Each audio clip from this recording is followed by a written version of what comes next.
Hi everyone, welcome back. We've got a brand new story to share with you, so let's begin.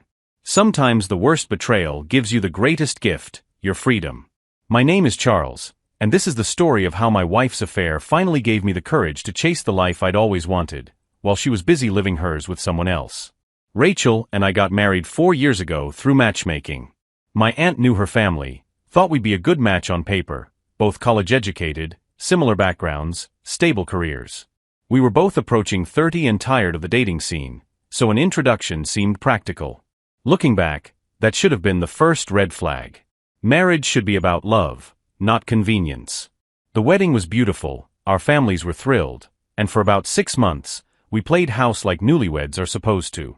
But the fundamental problem was obvious from the start: we'd never actually fallen in love with each other. We were two people sharing an apartment and a last name, going through the motions of what we thought marriage should look like. By year 2, the cracks were showing. We'd have these circular arguments about everything: money, chores, plans. Nothing felt natural or easy between us. We weren't building a life together, we were just existing in the same space, getting more frustrated with each other as time went on. I work in affiliate marketing, running several websites that promote software and online courses. It's completely location-independent work. All I need is a laptop and a decent internet connection. For the past 3 years, I'd been dreaming about relocating somewhere with a lower cost of living, better weather, and maybe a more relaxed pace of life. Countries like Thailand, Costa Rica, or parts of Eastern Europe, where my income could go 3 times as far. The numbers were compelling. My business was generating a substantial amount each month, which was decent in Phoenix but would be incredible abroad. I could afford a much bigger apartment, eat out regularly, travel around the region, and maybe even hire help for my business. Instead, we were cramped in a tiny 2-bedroom rental, stressed about bills, and never able to save much despite my decent income. Every time I brought up the possibility of moving abroad, Rachel would shut it down immediately. Her family was everything to her. Her parents, sister, cousins, aunts, and uncles all lived within an hour of Phoenix. She'd grown up having Sunday dinners at her grandmother's house, weekly coffee dates with her sister, and spontaneous barbecues with her cousins. The idea of being more than a few miles from this support system seemed to terrify her. I understood family loyalty, but it felt like she was choosing them over our marriage, over our future, over any possibility of growth or adventure. When I'd point out the financial benefits of relocating, she'd accuse me of being selfish, of trying to isolate her from everyone she loved. When I'd mention the travel opportunities or cultural experiences, she'd say I was being unrealistic, chasing fantasies instead of building a stable life. These discussions always ended the same way, with Rachel crying, me feeling guilty, and the subject getting shelved for months until I'd work up the courage to bring it up again from another direction. I started to feel like a prisoner in my own life, watching other digital nomads on social media living the exact lifestyle I wanted while I stayed trapped by someone else's need for geographical security. I also observed how my wife seems to resent my success. My business had a particularly good month. Instead of celebrating with me, she said I was lucky, and my work wasn't real work compared to her job at a marketing agency. I can't tell if she seemed threatened by the fact that I had options. By year 3, we were basically roommates who shared a last name. We slept in separate bedrooms after too many nights of tense silence. We'd eat dinner while scrolling our phones, barely speaking beyond logistics about bills or household tasks. I'd work from the living room during the day. She'd come home tired and irritated from her office job, and we'd avoid each other until bedtime. I started planning my exit strategy, researching divorce lawyers, and trying to figure out how to divide our minimal assets. But every time I got close to filing papers, Rachel would seem to have a good day, be affectionate for a week, and I'd convince myself things might improve. I was stuck in this cycle of hope and disappointment, too comfortable with the familiar misery to take action. I also didn't want to disappoint my family. TheBreaking.com on a Tuesday morning. Rachel announced, while I took my morning coffee, that she had a family emergency and needed to leave town immediately. She was vague about the details, only saying it was serious and she needed to be there for support. I didn't question it much initially. Family emergencies happen, and despite our problems, I wasn't going to be the husband who prevented his wife from helping or being there for her family member. Rachel seemed genuinely stressed, making phone calls and texting constantly while throwing clothes into her luggage. She said she wasn't sure how long she'd be gone, maybe a few days, maybe a week, depending on the situation. part of me was actually relieved. The tension in our apartment had been particularly thick lately, and having some space might help both of us reset. I told her to keep me updated. She promised to call when she got there and let me know what was happening with the situation. The first few days were peaceful. I worked without interruption, ordered takeout from places Rachel didn't like, and watched movies she'd complain about. I caught up on projects I'd been putting off. For the first time in months, I felt relaxed in my own home. Rachel called twice, once when she got there to say she'd made it safely, and once the next evening to say her sister was doing better, but still needed support. The conversations were brief. I asked if there was anything I could do to help, but Rachel said the situation was under control and she'd update me as things developed. On Friday, for days after she'd left, Rachel called with news that completely blindsided me. She said the crisis had been resolved. Apparently it wasn't as serious as they'd initially thought. But now, since the whole family was already gathered in Denver, they decided to take a vacation together. They were going to rent a cabin in the mountains for about 2 weeks to have family bonding time. I was stunned. A vacation? Right after a family emergency? The timeline didn't make sense. If my wife's sister had been in a genuine crisis requiring Rachel's immediate presence, how were they suddenly in vacation mode? And why hadn't this family trip been mentioned before? I'd been married to Rachel for 4 years and had never heard about planned gatherings in Denver or cabins in the mountains. I managed to keep my voice neutral during the call, telling Rachel to have fun and that I'd see her when she got back. But after hanging up, I couldn't shake the feeling that something was seriously wrong. The whole story felt constructed, like pieces of truth arranged to hide a bigger lie. That weekend, I did something I'd never done before. I started investigating my own wife. I checked her social media, which she'd always kept fairly private, but her sister's Instagram was public. I scrolled through her recent posts, looking for any sign of the supposed crisis or family vacation. What I found made my stomach drop. There was no indication of any emergency, no family gathering, no vacation plans. If Rachel was supposedly helping her sister through some crisis, she certainly wasn't acting like someone who needed help. I dug deeper, checking Facebook, looking at mutual friends' posts, even doing some basic online searches. That's when I found the first real clue, a photo posted by Rachel's cousin, whom I'd met at family gatherings. It showed him at a restaurant in Aspen, Colorado, with a group of people. In the background, partially obscured but unmistakable, were Rachel and a man I recognized as my wife's coworker. He worked at the same marketing agency as Rachel. I'd mentioned my discomfort about their relationship before, but she dismissed my concerns as jealousy and insisted they were just colleagues and friends. Seeing them together in Aspen, on what was supposed to be a family emergency trip to help her sister, confirmed what I'd been trying not to believe for months. Rachel wasn't helping with a crisis. She was on vacation with her lover, and some of her family members were either complicit or completely oblivious to the deception. I spent the next 2 days gathering more evidence, not because I needed it for legal reasons, but because I needed to be absolutely certain before I made any major decisions. I found more photos, cross-referenced locations, and even discovered that this coworker had posted vacation photos from the same resort. The betrayal went deeper than just the affair. Rachel had used a fake emergency to justify leaving, had involved her family in the deception, and was now vacationing with another man while I sat home believing she was being a supportive sister. The level of planning and manipulation required for this scheme was breathtaking. But instead of feeling devastated, I felt something unexpected, relief. This was the sign I'd been waiting for, the clear indication that my marriage was beyond saving. Rachel had made her choice, and now I could make mine. For years, she'd used emotional manipulation and family guilt to keep me tied to Phoenix, to keep me from pursuing the life I wanted.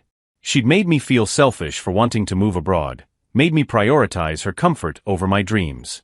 But now, with her gone and our marriage effectively over, I finally had the freedom to act. I thought about confronting her, demanding explanations, creating drama, and forcing conversations about our relationship. But what would be the point? Rachel had shown me exactly how much our marriage meant to her.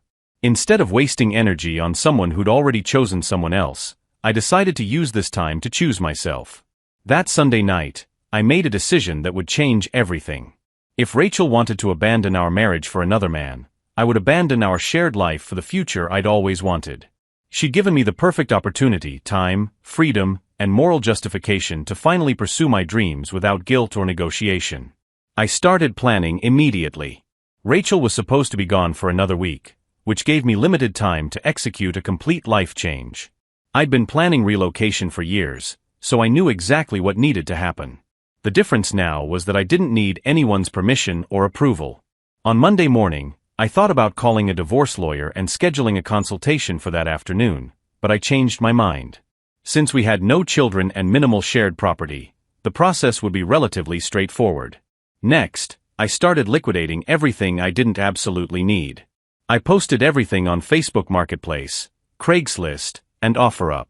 Within 2 days, strangers were coming to our apartment, buying our entire shared life piece by piece. The speed of it was actually therapeutic. Every item sold felt like shedding weight I hadn't realized I was carrying. The dining room set Rachel had insisted we buy for entertaining, we never did, sold to a young couple for half what we'd paid. I kept only what would fit in 2 suitcases and a backpack. Laptop, essential clothes, important documents, and a few sentimental items from before my marriage. Everything else became someone else's problem and someone else's joy.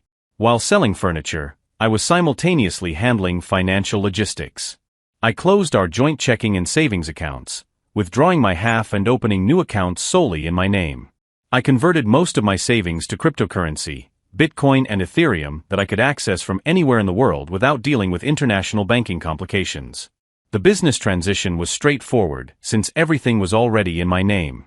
I updated my address with clients and vendors to a forwarding service, made sure all payments were going to accounts Rachel couldn't access, and confirmed that I could operate everything remotely from Thailand.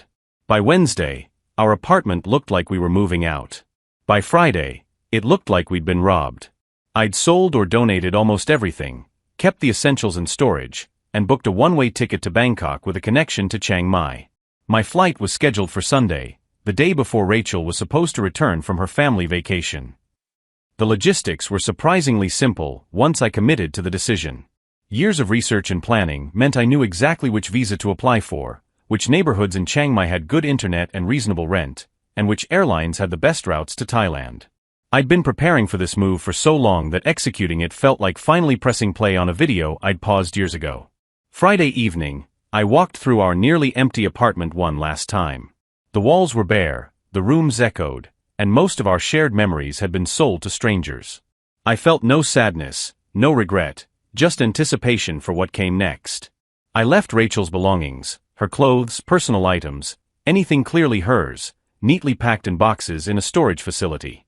The landlord already knew I was breaking the lease early and had my forwarding information for the security deposit. Sunday morning, I loaded my luggage into an Uber and headed to Phoenix Sky Harbor Airport.